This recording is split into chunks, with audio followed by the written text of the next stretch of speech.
보배보다도 더 귀한 여러분, 노병천 장로입니다. 간증 2부 시작하겠습니다. 말씀입니다. 이사야서 43장 21절입니다. 이 백성은 내가 나를 위하여 지었나니 나를 찬송하게 하려 함이니라. 우리가 왜 지어졌나요? 우리가 왜 이렇게 존재하나요? 하나입니다. 하나님을 찬송하게 하기 위해서입니다. 다시 말해 하나님께 영광을 돌리기 위해서 우리는 만들어졌습니다. 이 하나님이 창조하신 목적을 잃어서는 우리는 안 됩니다. 이것을 잊어서는 안 되는 거예요. 보통 우리가 이렇게 말합니다. 구원받고 천국 가는 것, 그것이 맞습니다. 당연히 구원받고 천국 가야죠. 그러나 더 중요한 것은 이 땅에 사는 동안에는 구원받고 천국 가는 것은 당연하지만은 항상 우선순위가 하나님을 찬송하는 겁니다. 하나님의 영광을 높이는 삶을 살아가는 것, 이것입니다. 그래서 모세는 출애굽기 33장 18절 이하에 주의 영광을 내게 보이소서 하고 외치고 있습니다. 주님의 영광, 항상 주님의 영광을 먼저 생각하는 모습이 아니겠습니까? 이 장면 보십시오. 네, 용감한 우리 군인 아저씨입니다. 특공부대입니다. 제가 1993년도 4년도 육군본부, 공군본부, 해군본부를 지키는 계룡대 특공대대장을 했습니다. 바로 이 모습이죠. 지금과 어떻습니까? 네, 저는요 이런 생각을 가졌어요.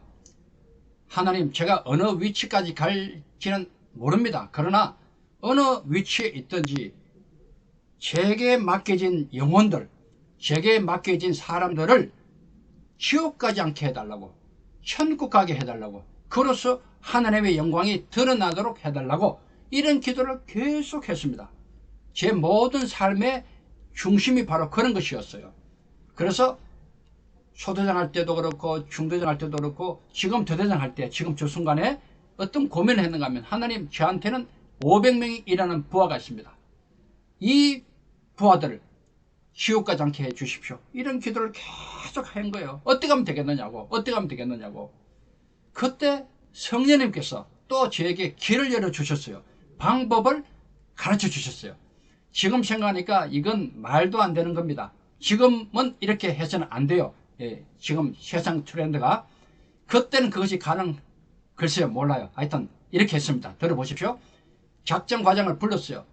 내일 아침부터 아침 8시에 연병장에 장병들을 중대별로 다 집합시키라. 그리고 마이크를 준비하라. 그렇게 했거든요. 그리고 이렇게, 참 요거 잠깐 설명할게요. 저는 우리 대대 앞에 도라는 글씨를 써서 이렇게 세워놨어, 비석을. 왜냐하면은 오고 가는 모든 사람들이 볼 수 있게끔. 이게 뭐예요? 바로 십자가의 도입니다. 십자가의 도가 멸망하는 자들에게는 미련한 것이요, 구원을 받는 우리에게는 하나님의 능력이라. 십자가의 도. 우리 장면들이 이것을 깨닫기 위해서 늘 저는 오며 가며 기도를 했던 겁니다. 한 명도 지옥 가지 않고, 한 명도 잘못되지 않고 십자가의 도로 다시 한번 거듭나기를 바라는 마음이었죠. 제가 오랜만에 갔습니다. 한 25년 만에 저를 초청해서 갔는데, 그 당시에 제 부하입니다. 주임 상사 같이 이 도비 앞에서 사진을 찍었습니다. 감개가 무량했습니다. 자, 다시 돌아갑니다. 그래서 저는 작전과장에게 아침마다 집합시키라 8시에 하고 이제 연병장에 아침에 갔습니다. 가니까 바로 이런 모습이죠. 물론 그때 사진은 아닙니다. 딱 서 있어요. 특공부대이기 때문에 군기가 아주 셉니다. 제가 마이크를 잡자마자 1중대, 2중대, 3중대, 보무중대에 있는 그 앞에서 무릎 꿇어! 그랬어요. 무릎 꿇어! 우리 장면들이 놀랬지 않습니까? 무릎 꿇어! 하니까 그냥 그래도 꿇어야죠. 다 무릎 꿇었어요. 그리고 제가 마이크를 잡고 기도를 했습니다. 하나님 아버지, 오늘도 하루가 시작됩니다. 사랑하는 우리 장병들 한 명도 다치지 않고, 한 명도 잘못되지 않고, 오늘도 훌륭하게 하루를 잘 보낼 수 있도록 우리 하나님 도와주옵소서. 건강하게 군생활 잘하고 무사히 고향으로 돌아가도록 우리 하나님 도와주십시오. 그리고 고향에 계신 우리 모두의 부모님들도 오늘 하루 건강하시고 행복한 하루가 되도록 도와주옵소서. 예수님 이름으로 기도합니다. 아멘 했거든요. 우리 장면들 뭐 어떨떨하죠. 그 중에 아멘 아멘 하는 그런 우리 장면도 있었고, 어쨌든 이런 일이 있었어요. 그리고 그 다음날 똑같이 무릎 꿇어 하고 또 기도한 겁니다. 그 다음날 똑같이 또 무릎 꿇어 하고 또 기도한 겁니다. 계속 기도한 겁니다. 제가 이 사진을 보여드립니다. 그 연명장입니다. 바로 이 연명장에서. 그런데요, 어떤 일이 생겼는가 하면, 역시 제가 약간은 염려했는 대로 일이 생겼습니다. 유병소에서 전화가 왔어요. 대대장님, 법사님이 찾아왔다는 거예요. 육군본부를 책임지는 불교 책임자, 육군 중령, 법사. 제가 아차 싶었어요. 그렇지만은 기도했습니다. 하나님 도와주십시오. 이 일을 정말 잘 되게 도와달라고. 왜냐하면 뻔하거든요. 그 짧은 시간에 기도하고 법사가 이제 제 방으로 이제 들어온 겁니다. 오는데 여러분, 절대로요, 우리 믿는 자는 부딪히면 안 돼요. 덕이 안 됩니다. 같이 막 부딪히고 싸우면 절대로 좋지 않아요. 그래서 그럴 때일수록 더 온유하게, 더 따뜻하게, 더 양보하면서 배려하면서 대해주는 것, 이것이 우리 기독교인이 되어야 됩니다. 여러분 동의하시죠? 그것이 지혜입니다. 그래서 비둘기같이 지혜롭고 뱀같이, 비둘기같이 성결하고, 그렇죠? 예, 뱀같이 지혜로운 자가 되는 것이 바로 우리의 모습이 되어야 됩니다. 그래서 제가 기도하면서 이 법사님을 맞이했습니다. 부사님 어서 오십시오. 먼 길 오셨습니다. 멀지 않아요. 바로 앞에가 육군본부이기 때문에. 그러나 말은 그렇게 하는 겁니다. 화가 잔뜩 나 있어요. 앉으십시오. 앉혔어요. 그리고 당번 보고, 당번 제일 좋은 차 준비해. 제일 좋은 차 해봐야 엽차 한 잔밖에 없었어요. 그러나 말은 그렇게 하는 거예요. 왜? 상대방을 이렇게 높이기 위해서, 대접해주기 위해서.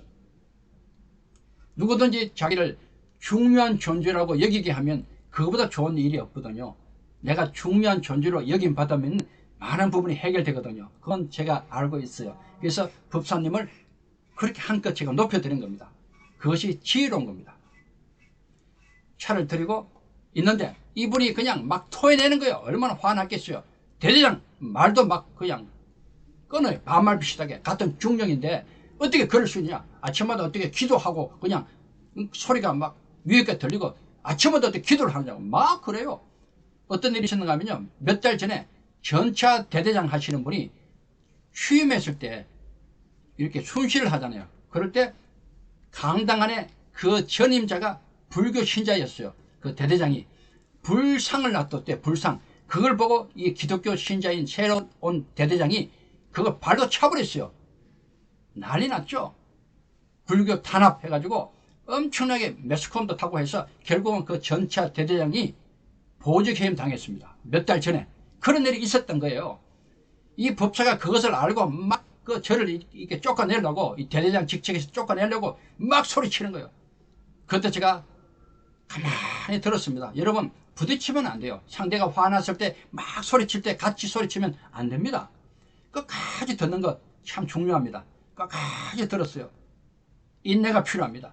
그리고 기도하는 거예요. 기도. 그 순간에도 하나님 도와주세요. 하나님 도와주세요. 도와주세요. 다 끝났어요. 어느 정도. 제가 이제 말씀을 드릴 차례입니다. 부사님 맞습니다. 부사님 말씀 다 맞습니다. 그런데 제 말씀을 들어보시겠습니까? 저는 지휘관입니다. 제 부하가 500명이나 있습니다. 우리 부대는 아시다시피 특공부대입니다. 매일 어려운 임무, 위험한 훈련을 합니다. 헬리콥터를 타고 뛰어내리고 어떻게 될지 모릅니다. 다칠 수 있고 죽을 수도 있습니다. 제가 어떻게 합니까? 우리 부하를 사랑합니다. 한 명도 다치거나 죽으면 안 되지 않습니까? 무사히 고향으로 돌려 보내야 됩니다. 그런데 제가 할 수 있는 게 없어요. 저는 부족합니다. 힘이 없어요. 능력이 없어요. 그래서 제가 믿는 하나님께 기도하는 겁니다. 그리고요, 법사님, 제가 만약 이런 정말 절절한 심정에서 누군가에게 기도해야 되는데 만약에 제가 불교 신자였다면 어떻게 했겠습니까? 하고 질문했어요. 그러니까 이 법사님이 하는 말이 고개를 끄덕 하시더니만, 그러면 뭐 연부를 외웠거나 목탁을 두드렸겠죠. 이런 말을 하는 거예요. 할렐루야. 맞습니다, 법사님. 제가 불교 신자였다면 당연히 그렇게 했습니다. 그러나 저는 기독교 신자이기 때문에 기도했습니다. 말이 되죠? 그러니까 이 법사님이 이렇게 하시더니 마음이 확 누그러뜨려졌어요. 성령님이 도와주신 거예요. 성령님이. 그러니까 이 법사가 하는 말이, 예, 대대장님 알겠습니다. 그런데 한 가지 조건이 있습니다. 앞으로 할 때는 하는 건 좋은데 담장 넘어서 소리가 너무 크게 나오지 않도록만 조심해 주십시오 하더라고요. 할렐루야. 예, 그렇게 하겠습니다 하고 돌려보내 드렸습니다. 그 다음날 똑같이 저는 이 스피커 볼륨만 약간 낮추고 그대로 기도했습니다. 무릎 꿇어 기도하자. 이 연병장에서 지금도 눈에 선선합니다. 우리 장병들 거기서 무릎 꿇고 하루가 지나고 이틀 지나고 한 달 지나고 두 달 지나고 매일매일 했거든요. 이른바 연병장의 기도라고 해서 나름대로 소문이 난 그런 기도입니다. 그리고 제가 임기가 끝날 동안 계속 했습니다. 기적이 일어났어요. 우리 장병 중에 80% 이상이 다 이제 교회로 나가게 되었고요. 그 중에 3명이 제 당번을 비롯해서 3명이 목사님이 되셨습니다. 할렐루야. 저는 저 연명장 보면은 가슴이 뜨겁습니다. 우리 젊은 청춘, 우리 젊은이들, 정말 우리 청년들이 이 험한 세상에 방황하지 않고 어떻게 살 것인가 고민하지 않고 정말 좋은 세상을 만나면 좋겠어요. 우리 주님이 도와주실 겁니다. 기도하면 됩니다. 희망을 가지고 용기를 잃지 마시기 바랍니다. 반드시 하나님이 살아계시기 때문에 여러분을 도와주십니다. 저는 군대를 전역하고 나사렛 대학교 부총장을 마친 후에 미국을 중심으로 또 많은 나라를 다니면서 간증 집회를 많이 했습니다. 대한민국은 많이 다녔고요. 미국에서 시카고 방송국과 같이 연합 집회를 준비할 때입니다. 전화가 왔어요. 누굽니다. 잘 모르겠어요. 찾아왔어요. 와서 하는 얘기가 쭉 얘기하는 가운데, 대대장님, 제가 그놈입니다. 무슨 얘기냐? 그때 육군본부에 법사에게 찔렀던 사람이래. 찔렀던 사람. 아니 이게 무슨 얘기냐? 바로 이 친구거든요. 장영조 대대의 위생병이었는데 불교 책임자였대요. 병사들 불교 회장. 그런데 매일 아침마다 대대장이 무릎 꿇혀놓고 다 기도를 하니까 도저히 못 견디겠더래요. 그래가지고 육군본부 가서 법사에게 신고했대요. 찔렀대요. 그런데 법사가 왔다 갔잖아요. 그러면 안 할 줄 알았대요. 왜? 신변에 불이익을 받으니까, 대대장으로서 앞으로 진급을 못 할 수 있으니까, 쫓겨날 수도 있으니까. 그런데도 불구하고 대대장이 끝까지 마지막까지 기도하더래요. 그때 마음에 충격이 왔답니다. 이 친구 말에 의하면 충격이 왔대요. 충격이. 이야, 우리 대대장님이 믿는 저 하나님 누구신가? 그리고 진짜 저분은 하나님 믿는 사람이다 하는 것을 그때 알았다는 거예요. 그리고 나중에 불교에서 기독교로 개종한 겁니다. 개종. 그리고 시카고에 이민 온 지 20년이 되어 가는데 미장을 하거든. 미장 머리 만지는 그 업을 하는데 수많은 손님들에게, 고객들, 그리고 수많은 사람에게 전도해 가지고 시카고 전도왕이 되었답니다. 할렐루야. 그래서 제가 연합 집회할 때 앞에 나와서 이 내용을 간증을 했습니다. 장영조 이 친구 참 고맙죠. 참 놀라운 일이 아닐 수 없습니다. 할렐루야. 감사합니다. 우리가 어떤 일을 할 때 내가 한다 하면은 안 됩니다. 할 수가 없어요. 어렵고 힘들고 벽에 부딪히고 너무너무 힘들 때는 하나님이 하십니다. 이 고백을 꼭 하시기 바라고요. 그리고 어떤 일을 했어요. 이루어졌어요. 예, 하나님이 하셨습니다. 그리고 하나님 감사합니다. 이 기도 늘 있어야 돼요. 하나님이 하십니다. 하나님이 하셨습니다. 하나님 감사합니다. 하나님 감사합니다.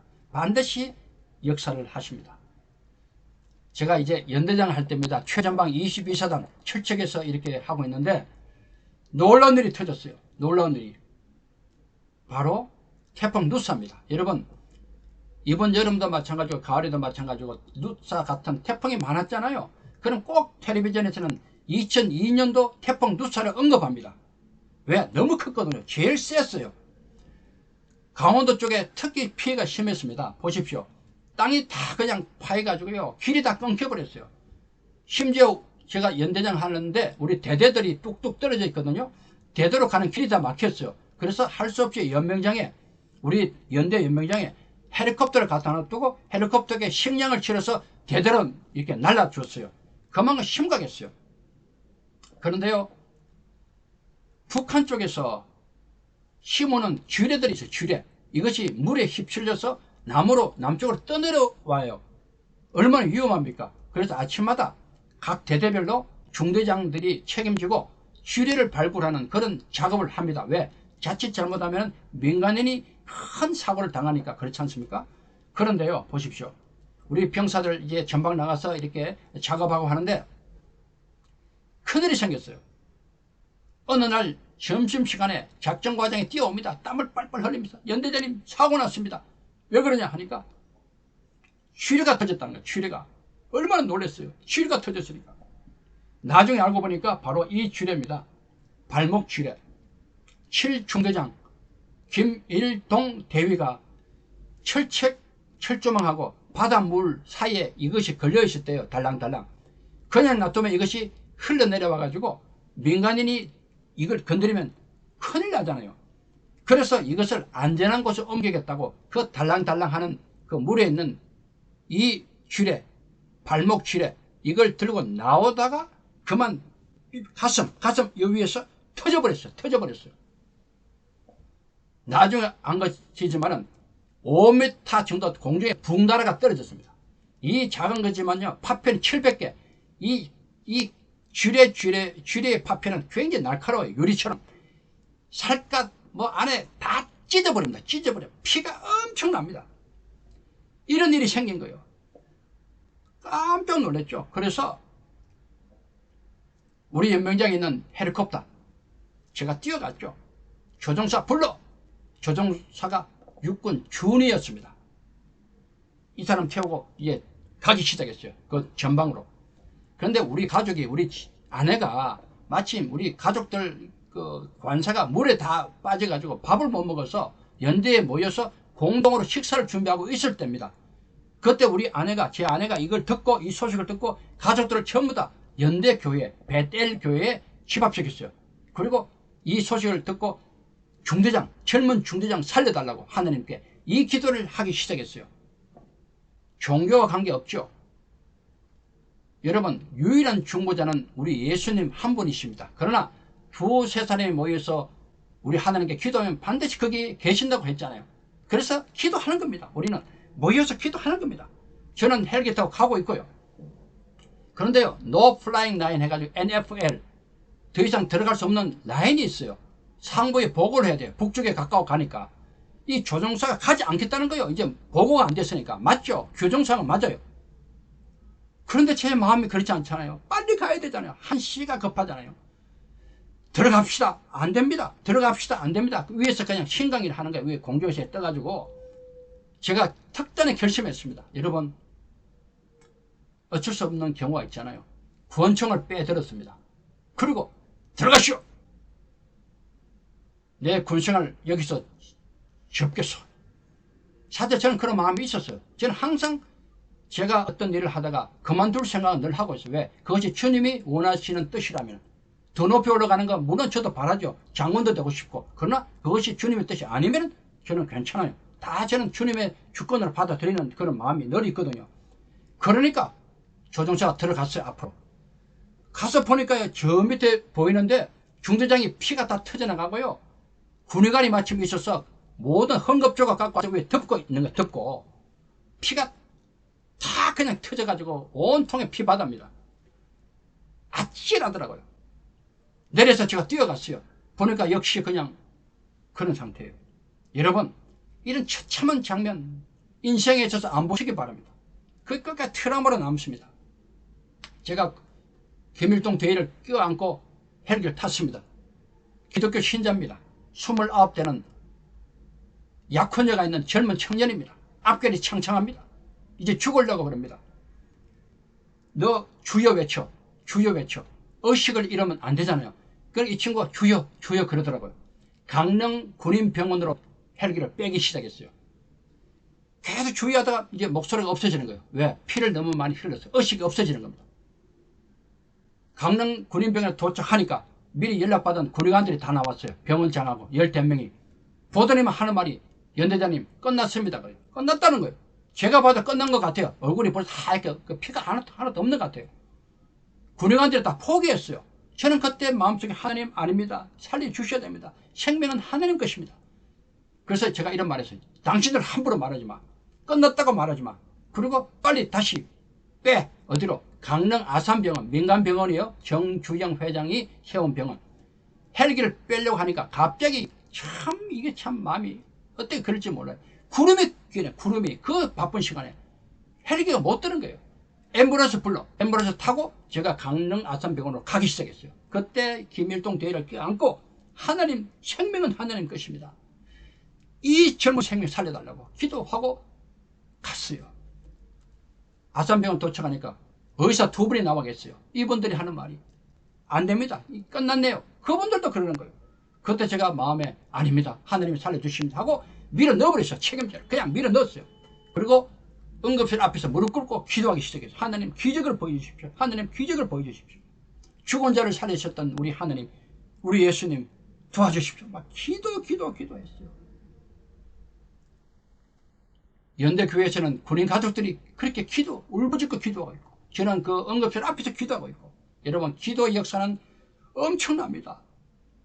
드디어 기적이 일어났죠. 새벽 3시에 살아났습니다. 김일동 대위가. 난리 났죠. 이런 기적이 어디 있어요. 죽었다가 다 얘기했어요. 아침에 담당 의사가 저보고 연대장님 부모님을 좀 모셔오래요. 왜? 2팔을 잘라야 되는데 2손을 눈알이 하나 없어요. 달아났어요. 이 턱이 다 달아났어요. 배가 없어요. 배. 그리고 2팔이 덜렁덜렁 2손이 그래요. 잘라야 된대요. 급하게 불렀어요. 부모들이 와서 김일동 대회를 보더니만 우리 자식 저렇게 살아도 사는 것이 아니다. 죽여달라고 난립니다. 죽여달라고. 그럴 수 있어. 이해가 됩니다. 그러나 제가 얘기했어요. 당신들이 부모지만 이 생명은 하나님 거야. 그러면 안 됩니다. 혼을 내가면서 사인을 시켰어요. 그리고 2손이 날아갔습니다. 그리고 군에서는 안전사고라 해서 보고가 올라갔어요. 왜?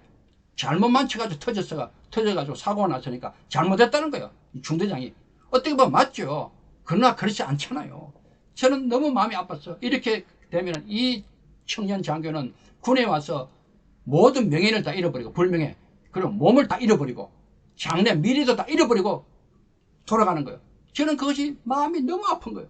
하나님 어떻게 해야 되냐고 또 기도했어요. 여러분 기도하십시오. 기도하시면 성령님이 도와주세요. 그래서 제 머릿속에 딱 떠오르는 것이 안 되겠다 해서 할 수 없이 어쩔 수 없이 규정을 어겨가면서 민간신문에 이 기사를 냈어요. 살신성인 김일동 대위. 난리가 났죠. 군에서는. 어떻게 그렇게 허가도 없이 외부의 신문에 냈느냐고 막 저를 핍박하기 시작했어요. 저는 각오했거든요. 까짓거 나가지. 군대 안 한다. 나간다. 그런데 놀라운 일이 또 벌어졌어요. 하나님의 기적입니다. 김대중 대통령 그 당시에 신문을 보시고 아니 이런 장교가 있어 해가지고 특사를 보냈어요. 특사. 그리고 광복장 훈장을 수여하고 국가유공자증을 준 거예요. 세상에 할렐루야. 평생 먹고 살 길이 열린 겁니다. 지금도 제가 기억합니다. 그때 잠깐 이거 보실까요? 예, 신문 기사에 나왔던 내용들 중에 하나인데요. 보십시오. 김일동 대위 잘생겼잖아요. 병원에서요, 이 김일동 대위가 정복을 탁 차려입고 눈알이 하나 없잖아요. 의안을 끼웠어요. 그리고 색안경을 꼈어요. 깜짝 같았어요. 턱이 날아갔잖아요. 엉덩이 살을 붙였어요. 그리고 화장했어요. 깜짝 같더라고요. 그리고 2손이 없는데 의수를 끼웠어요. 저보고 하는 얘기가 연대장님 돈을 달래. 돈을 주니까 돈을 세요. 그래서 하는 말이 연대장님 이제 걱정 없습니다. 돈도 셀 줄 알고 성경책도 넘길 수 있습니다. 아, 세상에. 그래서 걱정이 없다는 거예요. 그 당시 의술이 참 놀랍더라고요. 생각이 손으로 연결되더라고요. 의수로. 할렐루야. 그래서 김일동 대위는 국가유공자가 되어서 고향으로 돌아갔습니다. 태풍이 올 때면은 저는 이 생각이 참 많이 납니다. 물론 20년 지난 지금도 아직도 한 번도 김일동 대위가 저한테 안부 전화 한 적은 없어요. 저는 개의치 않습니다. 군대를 생각하면 얼마나 힘이 들까요? 제가 이해를 하거든요. 그러나 저는 기도합니다. 우리 김일동 대위가 주님 은혜로 더욱더 행복하고 잘 살기를 항상 기도하고 있습니다. 하나님이 하십니다. 하나님 하셨습니다. 하나님 감사합니다. 여러분 고난이 오잖아요. 누구나 옵니다. 그러면 반드시 기도하시기 바랍니다. 그리고 감사하시기 바랍니다. 그러면 하나님이 기적을 보여주십니다. 그래서 하나님께 영광을 올릴 수 있습니다.